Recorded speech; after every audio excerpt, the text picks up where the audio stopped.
Cambios en la Comisión Ejecutiva de Atención a Víctimas, una instancia que ha cobrado especial relevancia en un país como el nuestro, donde lamentablemente hay muchas víctimas de la violencia. Julio Hernández, quien era comisionado de la CEAV, ahora es el presidente en sustitución de Jaime Rochín, quien esta noche me acompaña en el estudio para hacer un balance de los 3 años que estuvo al frente de la CEAV. ¿Cómo estás, Jaime? Muy bien, Olivia, un gusto como siempre saludarte y gracias por invitarme también ahora fuera de la función pública a platicar de la gran necesidad que tiene este país de generar una real política de atención a víctimas. Lo decías tú en esta introducción, este país tiene una deuda enorme, histórica con las víctimas. Yo he dicho que de más de 50 años, por lo pronto, hablamos, por ejemplo, me tocó durante mi estancia en la Comisión Ejecutiva de Atención a Víctimas atender a víctimas del movimiento del 68, por ejemplo. Claro, o sea, la guerra sucia, la llamada guerra sucia en México, 60, y son 70. víctimas porque las personas aún no han sido debidamente acompañadas, debidamente reparadas, debidamente atendidas en ese sentido. Y de ahí en adelante pues conocemos muchos casos, pero es fundamental hacer una reflexión en estos momentos sobre la necesidad de que en México exista una auténtica política de atención a víctimas, y eso implica que todos los poderes de todos los niveles de gobierno estén involucrados dándole prioridad a la atención a este tema tan doloroso para el país. Estuviste 3 años al frente de la comisión, llevas apenas unos días que dejaste el encargo, una semana.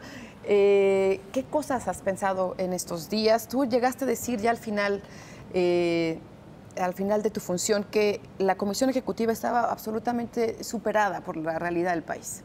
Sí, mira, yo lo que te diría es, la Ley General de Víctimas es un logro maravilloso que hay que reconocer. Hay que felicitar a este país por la ley. Y que fue empujado mucho por sociedad civil y por las propias víctimas. Fue promovida por las propias víctimas. Lo mismo impulsadas. Que la comisión. Sí, de hecho.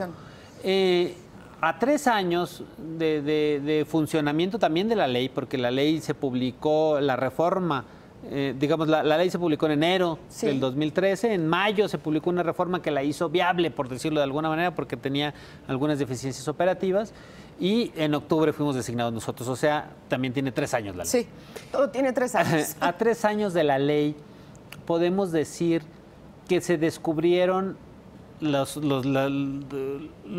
grandes deficiencias que se generaban en una ley totalmente nueva, donde todo representaba un reto, por un lado, y entonces encontramos que había huecos, por ejemplo, que la ayuda para las víctimas estaba sujeta a demasiados trámites burocráticos, que se les pedía, por ejemplo, a las víctimas, y eso viene en la ley, se les pedía a las víctimas que todos los gastos tenían que hacer sobre reembolso cuando no tenían dinero para pues enterrar a un ser querido. ¿Cómo les puedes pedir que lo paguen víctimas, y que tú se lo reembolsas a las víctimas indirectas de un fallecido? De cosas que, ¿cómo van a o en el caso de Nochixtlán, que platicamos aquí alguna vez, ¿cómo van a andar juntando facturas de los gastos médicos que tuvieron que hacer ahí de urgencia, etcétera, ¿no? Ese tipo de cosas se descubren en el proceso de la aplicación y del entendimiento. Y tú has dicho eso revictimiza, tú lo has advertido y has dicho se tiene que modificar la ley de víctimas para que esto no ocurra más. Sin duda, sin duda. Y que entiendo que el camino va adelante, pero antes de hablarte de la reforma a la ley de víctimas, me gustaría señalar otra cosa. Además de esto que te digo de que la ley tenía no diría yo sus fallas, sino hay elementos que no podían conocerse hasta la práctica, hasta ver, ¿no? Y que nos tocó a nosotros, a la comisión, a todos los comisionados que iniciamos y a los que hemos ido quedando y a los que quedan ahora, pues generar con inventiva, con creatividad, cómo poder ayudar y saltar esas cosas. Pero además de todo eso, yo diría que hay una realidad que no existía incluso cuando se creó la ley. Es decir, hoy tenemos grupos de víctimas que son comunidades enteras, que por lo menos en la ley prevé atención personalizada, individualizada, registro personal, y de repente encuentras con una comunidad entera, como el caso de Nochixtlán, o como el caso de Ayotzinapa, que es toda la comunidad de la escuela rural, que de alguna manera son víctimas de todo ese hecho, y entonces ya no, los criterios de la ley resultan insuficientes. En ese sentido, y ahora sí, creo que es muy viable, muy conveniente esta reforma a la ley de víctimas no, que quede muy claro, no para que se disminuya de ninguna manera los derechos adquiridos. Eso sería contrario absolutamente a la Constitución y a los derechos humanos. Entonces, en la práctica nos hemos dado cuenta de cosas. Exacto, que hay obstáculos. Quitemos los obstáculos, quitemos los candados que hay en la parte operativa, digamos. La ley en la parte de derechos es maravillosa, yo diría no se le mueva.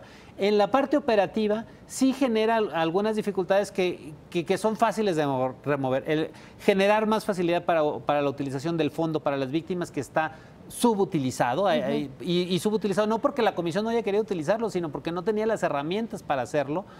Y generar una atención mucho más integral, y también es muy importante que en esta misma reforma se generen obligaciones para las entidades federativas, aún que se le dé a la Comisión Ejecutiva del Gobierno Federal la capacidad de atender casos del orden común y de atraer, no puede atraer la infinita cantidad de casos que se dan a nivel del municipal, etcétera. Y entonces tenemos que fortalecer la capacidad de los municipios y de los estados para que atiendan a sus víctimas, sepan hacerlo, lo hagan bien y tengan también los recursos materiales, humanos suficientes. Pero es fundamental que se genere un acuerdo nacional para generar una política de Estado en materia de atención a víctimas. Jaime, siempre que hay, digamos, un corte de caja que ocurre cuando se va un presidente y entra otro, como es el momento que está viviendo en este momento la CEAV, pues se hacen balances de cómo ha funcionado, en este caso, la comisión.